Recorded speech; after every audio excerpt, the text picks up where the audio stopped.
Namaskar, welcome to Inside Connect, the show Vyas, and today is May 2nd, and May 3rd was the day which was declared as World Press Freedom Day by United Nations, and that happened 30 years ago. Where are we in terms of freedom of press? I have the pleasure of welcoming two individuals who have been a part of media in different capacities, and let me first welcome senior broadcaster Mukul Goswami. Mukul ji thank नमस्ते, you Ashok. स्वागत है आपका। We बहुत are बहुत also धन्यवाद आपका जी। so we are also joined by Dr. Govind Parik, who is a communication expert, and Govind ji has served with radio as well as television, and so has been Mukul active with radio and a columnist also. तो हम लोग शुरुआत करते हैं press freedom की बात की। कई बार ऐसा लगता है कि ये एक मिथ है कि प्रेस सचमुच फ्री हो सकती है।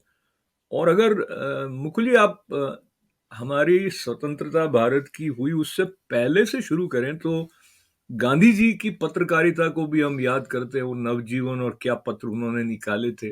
तो जब भारत जी स्वतंत्र नहीं था तब भी फ्रीडम ऑफ प्रेस थी क्या, इसके बारे जब में? आप बहुत बहुत अच्छी बात कही अशोक। अगर हम स्वतंत्रता आंदोलन की बात करें, स्मृतियों को उनकी कुरेदें, जो हमने आजादी के इतिहास को पढ़ा, तो वहां पता चलता है कि वहां प्रेस की फ्रीडम नहीं थी। कम्युनिकेशन करने के लिए आपको छिप छिप के अखबार निकालने पड़ते थे, छिप छिप के आपको प्रेस नोट निकालने पड़ते थे। एक दबाव था। क्यों? क्योंकि आप जिस मिशन में है उसके विरोध में सत्ता है। सत्ता मीन्स जो भी रूल कर रहा है। सो उस समय भी फ्रीडम की स्ट्रगलिंग पीरियड थी, और जो लोग अखबार निकालते थे उन लोगों को बहुत पापड़ बेलने पड़ते थे, बहुत गुपचुप काम करना पड़ता था। सो ये तो बात हुई उस ईरा की जो स्वतंत्रता से पहले की बात कर रहे हैं। उसके बाद इंडस्ट्रीज जैसे जैसे डेवलप हो गई, अखबार का उद्देश्य, हालांकि गोविंद भी इसमें ज्यादा प्रकाश डालेंगे, एक बहुत असाधारण उद्देश्य के लिए साधारण रूप से अखबार चलते थे। वो इस तरह से कि अखबार चलाने वाला बहुत फक्कड़ किस्म का आदमी माना जाता था, जो सत्ता के विरोध में आंदोलन कर रहा है, जो एकदम सत्य बोलने की कोई शपथ लेके बैठा हुआ है। वो छोटे छोटे लोग अखबार चलाते थे, उनकी बोलियां, उनके उनके जो लेख छपते थे तो आग लगा देते थे। इस तरह के विचार उनके हुआ करते थे, और वो सदा से सत्ता के आंख के कांटे जिसको कह सकते हैं, वो हुआ करते अच्छा थे। मुकुल जी, मैं आपको जी इंटरप्ट करके गोविंद जी को ये प्रश्न लेते हुए अपने को एक्सप्रेस करने के लिए रिक्वेस्ट करूंगा। प्रेस फ्रीडम के साथ ये जुड़ा हुआ है कि प्रेस का उद्देश्य क्या है। तो आप क्या महसूस करते हैं, रोल जो प्रेस का है उसमें फ्रीडम बहुत जरूरी अगर है तो उसके अड़चन किन बातों से हो जाती है, उस तरफ भी हम जाएंगे। पर बेसिक मोटा मोटी आप क्या समझते हैं, प्रेस फ्रीडम क्यों जरूरी है? अशोक जी, आपने बहुत महत्वपूर्ण मुद्दा आज की इस परिचर्चा में उठाया है। आज के दौर में नहीं, जब से प्रेस की शुरुआत हुई है तब से लेकर आज तक फ्रीडम ऑफ प्रेस के ऊपर न केवल हिंदुस्तान में बल्कि पूरी दुनिया में, चाहे वो डेवलपिंग कंट्रीज हो चाहे डेवलप्ड कंट्रीज हो, हर जगह ये मुद्दा ज्वलंत रहता है। मुकुल जी ने आजादी के पहले के भारत के मीडिया के बारे में बात की। आजादी के पहले बिल्कुल तय है कि आजादी के पहले एक मिशन था आजादी का, और जितने हमारे फ्रीडम फाइटर्स थे उन सारे फ्रीडम फाइटर्स ने आजादी के आंदोलन के दौरान जम करके इस सदुपयोग किया मीडिया का, प्रेस का। लगभग जितने बड़े फ्रीडम फाइटर्स थे सबने अपने अपने अखबार निकाले। वो लाला लाजपत राय से लेके गोपाल कृष्ण गोखले तक, और उसके बाद गांधी जी से लेके नेहरू तक, उन सब के अपने अपने न्यूज़पेपर्स थे, और न्यूज़पेपर से किसी न किसी रूप में जुड़ करके वो अपने आजादी के मिशन को जन जन तक पहुंचा रहे थे। आपने इसके उद्देश्य की बात की, तो निश्चित रूप से मीडिया का उद्देश्य, प्रेस का उद्देश्य सूचनाओं का संप्रेषण है कि ज्यादा से ज्यादा सूचनाएं लोगों तक पहुंचे। सूचनाएं एकत्रित करना, उनको आगे तक संप्रेषित करना, वो किसी भी माध्यम का मुख्य उद्देश्य हो सकता है, और यही उद्देश्य तब भी था, आज भी है और भविष्य में भी रहेगा। लेकिन समस्या यहाँ आती है कि सूचनाएं लेने में और उसके बाद सही सूचनाएं सही लोगों तक पहुंचाने में सरकारों को, चाहे वो हमारे डेमोक्रेटिक सेटअप की सरकारें हो, वहां तो फिर कुछ हद तक आजादी है। लेकिन जो अधिनायकवादी सरकारें हैं, चाहे वो चीन की बात करो या कोरिया की बात करो, वो 100% सेंसरशिप के ऊपर रहती है। वहां आजादी की हम कल्पना भी नहीं कर सकते, मीडिया की स्वतंत्रता की। गोविंद जी, मीडिया को वही लिखना पड़ेगा जो सरकारें चाहेंगी। बिल्कुल सही कहा आपने। बात यह है कि कम्युनिकेशन बहुत इंपॉर्टेंट है। हम एक दूसरे को अपने दिल की बात कह सकें तो एक विश्वास बनता है। अगर हम दो व्यक्तियों की बात करते हैं तो, और अगर आपको डर होगा कि मेरे कहने से ये इस तरह रिएक्ट करने लगेंगे जो कि आपको ठीक नहीं लगता है अपने सुरक्षा की दृष्टि से, तो आप अपने मन की बात अपने दोस्त को भी नहीं कहेंगे। उसी बात को लेकर अगर हम ब्रॉड वे में देखते हैं प्रेस की तरफ से, तो प्रेस का जो एक रोल है वो सूचित करना तो है ही है, जैसे आपने कहा। साथ ही मुकुल जी, जो सूचनाएं हैं वो किस तरह से आपके पास आती हैं, किस तरह से आपके विचारों को गढ़ने में जो पत्रकार है, रिपोर्टर है, मीडिया के साथ जुड़ा हुआ जो मीडिया कर्मी है, वो अपनी भूमिका निभाता है, उस तरफ हम चलते हैं और वर्तमान संदर्भ को भी लेकर चलते हैं। और बात हम अधिकतर भारत के परिप्रेक्ष्य में कर रहे हैं, पर विश्व भर में ये स्थिति है कि एक मत एक संचार माध्यम के साथ इस तरह चिपक जाता है कि उनको वही बात कहनी है। मैं अगर ये कहूं कि जब हम प्रेस फ्रीडम की बात कर रहे हैं, तो एक तो जो सरकारी दबाव है, लेकिन एक आंतरिक व्यवस्था का दबाव है, या तो पैसे के दबाव के कारण, या जो प्रबंधक है वो किस विचारधारा का है, उसको लेके प्रस्तुतियां होती हैं। तो मुकुल जी, आप अगर मुझे सुन पा रहे हैं, तो आप इस स्थिति को कैसे देखते हैं? अब मैं एक दो अखबारों और संचार माध्यमों के नाम लूं। अमेरिका में अगर आप CNN सुन रहे होंगे, फॉक्स सुन रहे होंगे, तो आपको पता होगा कि ये किस तरह की बात करेगा। भारत में भी चाहे जो भी प्रमुख संचार माध्यम है, वो भी किसी न किसी राजनीतिक दल से या विचारधारा से बंधे हुए हैं।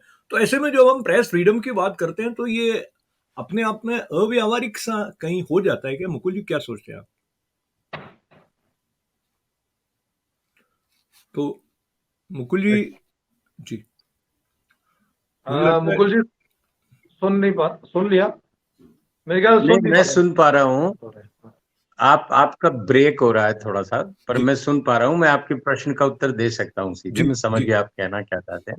मैं बहुत लकी हूँ कि मैं कपूर चंद पुलिस, एक राजस्थान पत्रिका यहाँ स्थानीय भारत में अखबार है, उनके संस्थापक की जीवन गाथा मैंने लिखी। तो बहुत सारी चीजें जब आप किसी अखबार वाले के जीवन पर गोता लगाते हो, तो उनका संघर्ष आपको बताता है कि प्रेस को कैसे कैसे कहाँ कहाँ संघर्ष करना पड़ता है। उनके बहुत नजदीकी मित्र थे भैरव सिंह शेखावत, जो कि मुख्यमंत्री राजस्थान सरकार के हुआ करते थे, और दोनों दोस्त हो। मान लीजिए कि आप आज चीफ मिनिस्टर हो और मैं कोई अखबार चला रहा हूँ, तो बहुत हित क्लैश होते हैं। मतलब चीफ मिनिस्टर चाहेंगे कि आंख बंद करके आप उनका समर्थन करें, अगर कहीं कोई बुराई है तो उसको न छापें। सो अगर आप मुलाकात करने के लिए आते हैं तो गाहे बगाए उसमें वो विषय आ जाते थे। और भाग्यशाली मैं यूं हूं कि मैं कई बार उनकी उस बहस का साक्षी रहा। वो एकदम विरोध में लड़ने लग गए, रोने लग गए, पचासों बातें हुई कि आज आपने अखबार में ऐसे छाप दिया, मेरे दामाद के बारे में छाप दिया, उसके बारे में छाप दिया। तो पुलिस जी का मानना था कि एकदम डिमार्केशन होना चाहिए, आपकी दोस्ती, आपकी सत्ता और मेरा अखबार। मैं आपके सचिवालय में कभी जिंदगी में आता ही नहीं हूँ, तो आप मेरे अखबार वालों के प्रति कोई दखल न दें। मैं जो भी छाप रहा हूँ मैं मेरे हिसाब से छाप रहा हूँ। ये वो दौर था जब अखबार अपनी स्वतंत्रता पर बहुत ज्यादा यकीन करते थे। उनकी एक भाषा होती थी, उनकी एक फिलॉसफी होती थी, उस पर चलते थे। बाद में क्या हुआ अशोक, मार्केटिंग जब आई ना, अखबार ने अपने स्वार्थ के लिए कह दीजिए, अपने विकास के लिए सरकारों से सहयोग लेना शुरू कर दिया। सरकारी जमीन मांगने लग गए, सरकार के विज्ञापन आने लग गए। तो धीरे धीरे फिर दबाव बढ़ता गया। फिर ये संघर्ष हुआ कि अगर आपने कुछ सत्ता के विरुद्ध लिखा है तो आपके विज्ञापन बंद कर दिए जाएंगे। सो या अखबारों ने विज्ञापन के खिलाफ आवाज उठाई थी साहब। वो दौर जो था जहां पर प्रेस की स्वतंत्रता वाकई संकट में थी और मैं काफी आपको हमारी। जी मैं जी आपको थोड़ा सा अंतराल देते हुए जी इसको मैं वर्तमान परिप्रेक्ष्य तक और संदर्भ से ले आता हूं, जिससे कि हमारे बहुत सारे दर्शक भी जुड़े हुए हैं। तो गोविंद जी, अभी कुछ समय पूर्व की बात है। NDTV के एक पत्रकार जो बहुत अधिक चर्चा में रहते हैं, रविश कुमार, उन्होंने इस्तीफा देते हुए उसको प्रेस की फ्रीडम पर एक तरह का आघात बताया। उनके वक्तव्य के अनुसार उनके निकलने के पीछे जो अडानी समूह ने टेक ओवर कर लिया एनडीटीवी का, तो ये सब इसीलिए किया कि उनको निकाला जाए। अब इसमें एक तरफ तो आप ये देखेंगे एक व्यावसायिक निर्णय है वो, और उन्होंने स्वयं इस्तीफा दिया, पर उन्होंने उसको इस तरह से प्रचारित किया कि ये प्रेस फ्रीडम में सरकार बाधा डाल रही है। नॉट ओनली उन्होंने किया, बल्कि जो विश्व के कई देशों के प्रमुख अखबार, संचार माध्यम है, उन्होंने भी उसको इस तरह से कहा कि भारत में प्रेस फ्रीडम जो है उसको बहुत अधिक नुकसान पहुंचाया जा रहा है मोदी सरकार के आने के बाद। इस संदर्भ को लेते हुए आप ओवरऑल आपका ऑब्जर्वेशन गोविंद जी। अशोक जी, इसको थोड़ा सा लार्जर प्रोस्पेक्ट्स में देखना पड़ेगा। ये जो वर्ल्ड फ्री प्रेस डे 3 मई का जो किया जाता है, यूनाइटेड नेशंस ने इसको 1993 में पारित करने के बाद से ये लागू हुआ, और इसके बाद से हर वर्ष पूरी दुनिया में मीडिया की प्रेस और प्रेस की फ्रीडम के बारे में जब बात करते हैं, तो ये एक तो इंडिविजुअल फ्रीडम है किसी न्यूज़पेपर की या किसी मीडिया इंस्टीट्यूशंस की, और दूसरी तरफ एक फ्रीडम है जर्नलिस्ट की। आज के परिवेश में अगर हम देख रहे हैं, भारतीय परिवेश की अगर बात करें, तो हम यहाँ पर अगर गवर्नमेंट के पॉइंट ऑफ व्यू से देखें, ऑफिशियली पूर्णतः स्वतंत्र है, पत्रकारिता पर किसी तरह की कोई प्रतिबंध नहीं है। भारत का संविधान का आर्टिकल 19 हम सबको इजाजत देता है अभिव्यक्ति की पूर्णतः स्वतंत्रता की। एक उल्लेखनीय बात और बताना चाहूंगा कि 1947 में जब भारत की आजादी हुई थी, उस आजादी के समय पंडित नेहरू की जो मिडनाइट स्पीच थी, उस मिडनाइट स्पीच में उन्होंने ये भी बताया था कि फ्रीडम ऑफ प्रेस के तमाम खतरों के बावजूद आज भारत में हम स्वतंत्र प्रेस का सम्मान करेंगे, और भारत में आजादी के बाद प्रेस पूर्णतः स्वतंत्र रहेगी। हालांकि उस समय उन्होंने इसका आकलन करते हुए अपनी स्पीच में कह दिया था कि स्वतंत्र प्रेस के तमाम खतरों के बावजूद, मतलब आशंका इस बात की भी रहती है कि स्वतंत्र प्रेस के खतरे भी हैं, और उन खतरों के प्रति चेतावनी भी साथ में दी जाती है। लेकिन आज के दिन खास मुद्दा यह है कि स्वतंत्र प्रेस के मार्ग में बाधक क्या क्या है। उस बाधक में दो तत्व, एक मुकुल जी ने बताया कि एक तो व्यावसायिक दृष्टिकोण है। एक मालिक का व्यवसायिक दृष्टिकोण हो सकता है कि वो एक सरकार के पक्ष में या विपक्ष में, एक पॉलिटिकल पार्टी के या एक किसी व्यवसायिक घराने के पक्ष में है या उसके विपक्ष में है। लेकिन एक जो इंडिविजुअल जर्नलिस्ट वहां काम कर रहा है, उसको कितनी फ्रीडम है। अगर आज किसी एक इंडिविजुअल किसी आज तक में काम कर रहा है या एनडीटीवी में काम कर रहा है, किसी न्यूज़पेपर में काम कर रहा है, तो उसका एडिटर उसको कितनी स्वतंत्रता देता है। तो आज के परिवेश में अगर आप पत्रकारिता को लार्जर प्रोस्पेक्ट्स में देखेंगे, तो उन पत्रकारों के पास में स्वतंत्रता की अभिव्यक्ति ऑलमोस्ट खत्म हो चुकी है।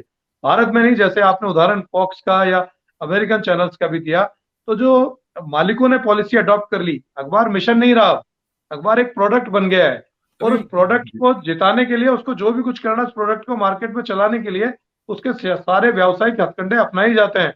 और रही बात रवीश कुमार की, तो मैं उसमें केवल यही स्पष्ट करना चाहूंगा कि उसमें सरकार को दोषी नहीं दिया जा सकता। वो एक तरह से व्यावसायिक एक परिवर्तन था, एक घराने दूसरे घराने के पास उसका हस्तांतरण हुआ।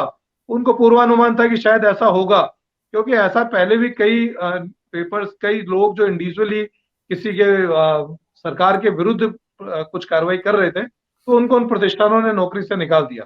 तो उनकी इंडिविजुअल जर्नलिस्ट की स्वतंत्रता अब संदेह के घेरे में।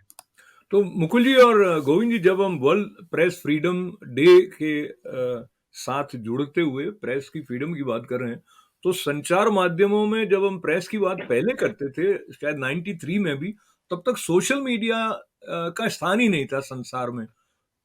इलेक्ट्रॉनिक मीडिया के नाम पे टेलीविजन की जो पहुंच थी, उसकी जो सीमा थी, वो अब बहुत अधिक व्यापक हो गई है। और सोशल मीडिया में जिस तरह से हम अभी प्रेस फ्रीडम की बात कर रहे हैं, तो अगर ये मान लें कि हर एक यूट्यूबर भी कहीं ना कहीं एक तरह का मीडियम है, और तो आपको लगेगा कि ये जो प्रेस फ्रीडम है उसका बहुत अधिक अनुचित उपयोग हो रहा है। अब गोविंद जी ने बहुत अच्छा प्रश्न उठाया कि कॉरपोरेट घरानों के आने के बाद से व्यावसायिक हित हो गए। उसमें कॉरपोरेट घराने क्यों आए अखबारों को चलाने में, पहले ये सोचा जाए। सरकार ने कॉरपोरेट घराने आमंत्रित किए, या कॉरपोरेट घरानों को लगा कि हमारे हित बनाए रखने के लिए एक अखबार होना जरूरी है। जब अगर ये उद्देश्य लेके मैं कॉर्पोरेट घराना किसी अखबार को चालू करेगा कि मेरी वाणी बनी रहे, तो वो उसके हित और अहित होते रहेंगे। फिर जो बात रवीश की आपने कही थी, मुझे बहुत ही मुझे एक पंक्ति कहने की इच्छा हुई, वो बहुत हमने सुनी है कि जब तोप मुकम्मल न हो अखबार निकालो। मतलब अखबार को बहुत शक्तिशाली रूप में लिया जाता रहा है, चाहे वो व्यावसायिक दृष्टि से शक्तिशाली बनना हो या राजनीतिक रूप में बनना। जी, जारी रखें। तो उसमें क्योंकि बहुत मैं पत्रकार जगत के लोगों के भी बहुत करीब रहा। आप रवीश कुमार की बात कर रहे हैं, आप बहुत सारे रवीश कुमार हैं जो बन गए, उनको किसने बनाया? उस कॉर्पोरेट घराने ने बनाया। उसके बाद उनको लगता है कि हम स्वयंभू हो गए, हम कुछ भी कहेंगे सत्ता के अगेंस्ट में, हमको स्थापित करना है। देखिए, सत्य कहना और सत्य को स्थापित करने के लिए पुरजोर रिसर्च करके और सिर्फ एक उद्देश्य से कि हमें सत्ता का अपोज करना है, कुछ अभियान उन लोगों ने ऐसे चलाए कि क्लैशेस हुए। मैं मेरे बहुत सारे अखबार साथियों को, अखबार के पत्रकारों को जानता हूं जिनका खुद का ज्ञान बहुत कम है, लेकिन उनको अचानक जो बीट दे दी जाती है तो वो अपने आप को उसको विशेषज्ञ समझ लेते हैं। और विशेषज्ञ यूं समझ लेते हैं कि अगर उनका लिखा हुआ कि सरकार का ये डिपार्टमेंट, गोविंद क्योंकि इससे बहुत ज्यादा परिचित होंगे, कुछ भी काम नहीं कर रहा, आपने लिख दिया कि हेल्थ डिपार्टमेंट कुछ भी काम नहीं कर रहा। अरे भैया, तेने कोई रिसर्च की, तेने कोई तथ्य जुटाए, तुमको भगवान ने एक पावर दे दी, कलम दे दी कि तुम्हारा लिखा हुआ छप जाएगा, तो आप कुछ भी लिख सकते हो। तो धीरे धीरे फिर क्या, उन लोगों को हटाने के लिए भी कुछ राजनेताओं ने दबाव डाले, कुछ पढ़े लिखे लोग नहीं है उसमें पत्रकार जगत में, उसके पीछे भी एक कारण है कि ये स्वतंत्रता और असवतंत्रता वाली बात होती ये पहले तो बहुत। जी, मुकुल जी, जी, मुझे मुझे ना मैं प्रेस का आदमी हूँ, इसलिए भी मैं बाकी आपने कहा कि अब पढ़े लिखे लोग अखबारों में नहीं है वगैरह, मैं तो मैं भारत उसका के बहुत संदर्भ में पुरजोर ज्यादा कह रहा हूँ। विरोध करता हूँ मैं भारत में उसका। मेरे एक बहुत बहुत अच्छे आईएएस दोस्त हैं, वो कहते हैं छठी बार आदमी अखबार चला रहा है और वो यूपीएससी से एक्रीडिएटेड किसी संस्थान से किसी योग्यता प्राप्त व्यक्ति को 2 मिनट में सिखा देगा, उसके 50 साल के अनुभव को मिटा देगा और कहेगा आपको ये काम करना नहीं आता है। और उस पर अभी जैसे एक ऑपरेशन शीश महल के नाम से एक मुद्दा उठा है, तो प्रेस कंसिस्टेंटली एक बात पर फोकस करके उससे रिलेटेड सारा मटेरियल लाके जब प्रस्तुत करती है, तो वो कहीं ना कहीं स्वतंत्र है, पर उस स्वतंत्रता का प्रयोग करने के पीछे कौन सी शक्तियां काम कर सकती हैं, वो अलग अलग समय में अलग अलग उसके कारण हो सकते हैं। इसलिए भी ऐसा लगता है कि प्रेस फ्रीडम होते हुए भी एक छलावा सा है।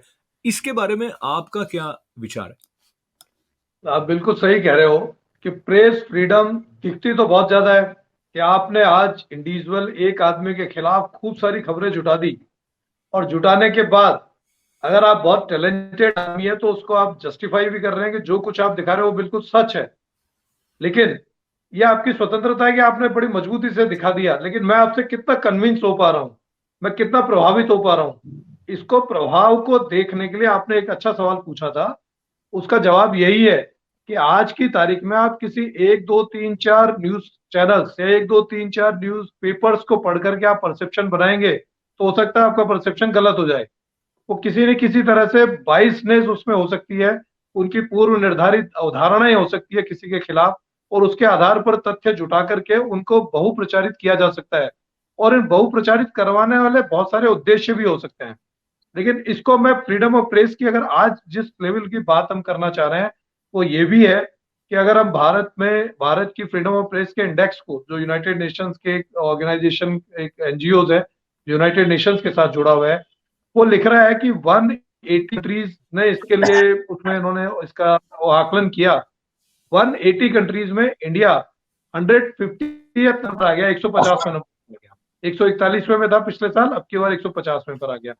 कारण अगर उसके विश्लेषण करें, हालांकि मैं इससे सहमत नहीं हूं, मेरा मानना है कि भारत में फ्रीडम ऑफ प्रेस तुलनात्मक दृष्टि से हमारे कई राष्ट्रों से बेटर है, लेकिन फिर भी उनके पीछे का जो छलावा आपको दिख रहा है उस आधार पर हम छले गए हैं अभी भी, कि हमारे पीछे अगर हमारा मैनेजमेंट जो चाहता है, हमारा कॉर्पोरेट घराना जो चाहता है, हमारे जो हमें धन देने वाली पॉलिटिकल पार्टी है वो जो चाहती है, हम उसके आधार पर काम कर रहे हैं, या हमने एक इंडिविजुअल अपना परसेप्शन बनाया हुआ है कि मुझे इसी आधार पर काम करना है, तो मैं उसी आधार पर काम करता जा रहा हूं। तो आम आदमी को जब किसी बात का निर्णय लेना है तो उसको निर्णय लेने से पहले प्रिंट मीडिया को भी देखना पड़ेगा, सोशल मीडिया को भी देखना पड़ेगा, और साथ में इलेक्ट्रॉनिक मीडिया के डिफरेंट एस्पेक्ट्स को देखेंगे, तब जाकर के वो सही चीज तक पहुंच पाएगा। सही बात सही व्यक्ति तक पहुंच पाए, वो एक महत्वपूर्ण सवाल बन करके रह गया। अगर आपके पास रिसोर्सेज नहीं, आप प्रॉपर रिसर्च किए बिना कार्य अपना कर रहे हैं, तो फिर ये प्रेस फ्रीडम एक्चुअली होकर भी हुई नहीं, व्यवस्था की दृष्टि से है तो भी नहीं हुई। बहुत कंफ्यूजिव ये स्टेटमेंट बन जाता है। अशोक, गोविंद और मैं दोनों एक ऐसे संपादक को जानते हैं जिन्होंने मुख्यमंत्री को ब्लॉक किया हुआ है। अब आप एक तरफ से सोचिए कि अगर मुख्यमंत्री से जब आप संवाद ही नहीं कर रहे, तो आप सरकार के अच्छे और बुरे का विश्लेषण कैसे कर सकते हैं? आपने अपने सोर्सेज पे भरोसा कर रखा है कि मेरे रिपोर्टर जो लिख रहे हैं वो सत्य है, और बाकी सरकार जो कर रही है, देखिए बहुत सूक्ष्म विश्लेषण होना होता है। कोई भी सरकारी योजना है या कोई भी प्राइवेट योजना है, इंडस्ट्री है, आप किसी पर्यावरण के विषय को उठा रहे हैं, तो जो आप रिसर्च की बात कर रहे हैं वो रिसर्च हो सकता है विदेशों में होती हो, लेकिन हम जिस आज की पत्रकारिता की बात कर रहे हैं उसमें बहुत सतही रिसर्च होती है। और मेलाफाइड या पूर्वाग्रह जो मेरे हैं, मैं समझ रहा हूं कि ये ऐसा नहीं होना चाहिए, ऐसा होना चाहिए, और मैंने उसको छाप दिया कि प्रेस ने खुद ने अपने ऐसे बायस्ड एटीट्यूड दिखाए कई जगह, कि फिर जैसे अमर गोविंद, हम लोग एक पत्रकार संपादक महोदय को जानते हैं, उन्होंने कहा मैंने मुख्यमंत्री को ब्लॉक किया हुआ है। तो बहुत अच्छी बात है कि आपकी इतनी हैसियत है कि आप किसी मुख्यमंत्री को ब्लॉक कर सकते हैं।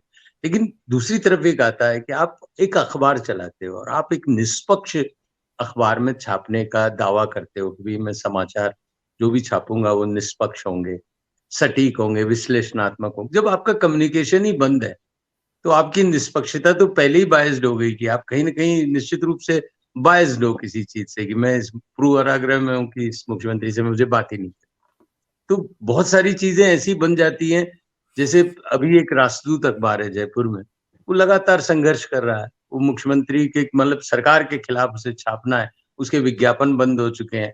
तो वो पूरा उसके अखबार वालों का और उसके पत्रकारों का सिर्फ एक ही धर्म है कि सरकार के खिलाफ क्या ढूंढा जाए। अभी हमारे सामने ऐसी स्थितियां आ गई हैं जहाँ पे कि न्यूज और व्यूज में जो अंतर है वो कई बार समझ में नहीं आता है।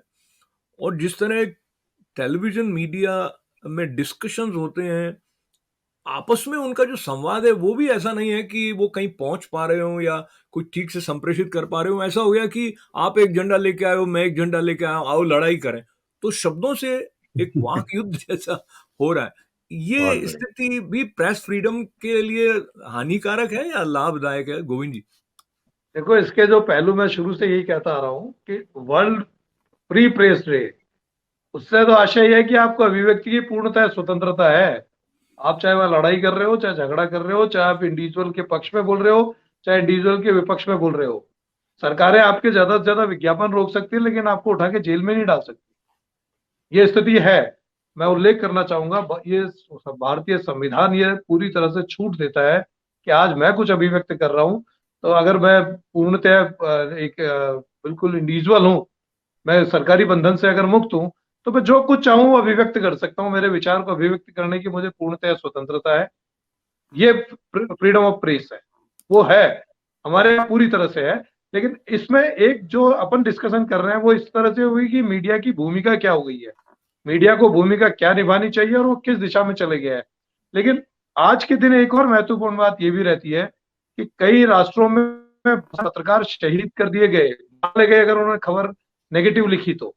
ऐसी घटनाएं यदा कदा यहाँ भी होती रहती है, लेकिन फिर भी भारत में तुलनात्मक दृष्टि से वो स्थिति अच्छी है। लेकिन एक बात जिसका मुकुल जी ने उल्लेख किया और आप भी कर रहे हो, कि अगर किसी ने बिल्कुल तथ्यात्मक रूप से गलत खबर लिखी जो सत्य नहीं है, उसके खिलाफ क्या? आज की स्थिति में फ्रीडम ऑफ प्रेस में यह है कि उसके खिलाफ कोई विशेष कार्यवाही करने की स्थिति में कोई व्यक्ति नहीं रह पाता, भले ही उसने कुछ गलत, केवल वो मानहानि के मुकदमे में जा सकता है, जहां उसको हेवी पेनल्टी देनी पड़ेगी साथ में मानहानि का केस करने से पहले।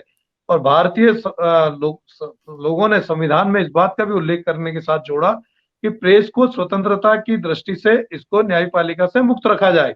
तो इसके लिए एक प्रोविजन कर दिया गया, इंडियन प्रेस काउंसिल, भारतीय प्रेस परिषद। अगर आज किसी इंडिविजुअल के खिलाफ किसी न्यूज़पेपर ने या किसी टीवी चैनल ने कुछ खबर दिखाई तो बिल्कुल गलत लग रही है, तो प्रेस परिषद के पास जाके शिकायत दर्ज करा कि मेरे खिलाफ ये कार्रवाई, इस तरह की खबर दिखाई गई, प्रेस परिषद उसका विश्लेषण करेगी, सही पाए जाने पर संबंधित न्यूज एजेंसी को, संबंधित अखबार को या संबंधित टीवी चैनल्स को कहेगी कि आप इसके प्रति खेद व्यक्त करो।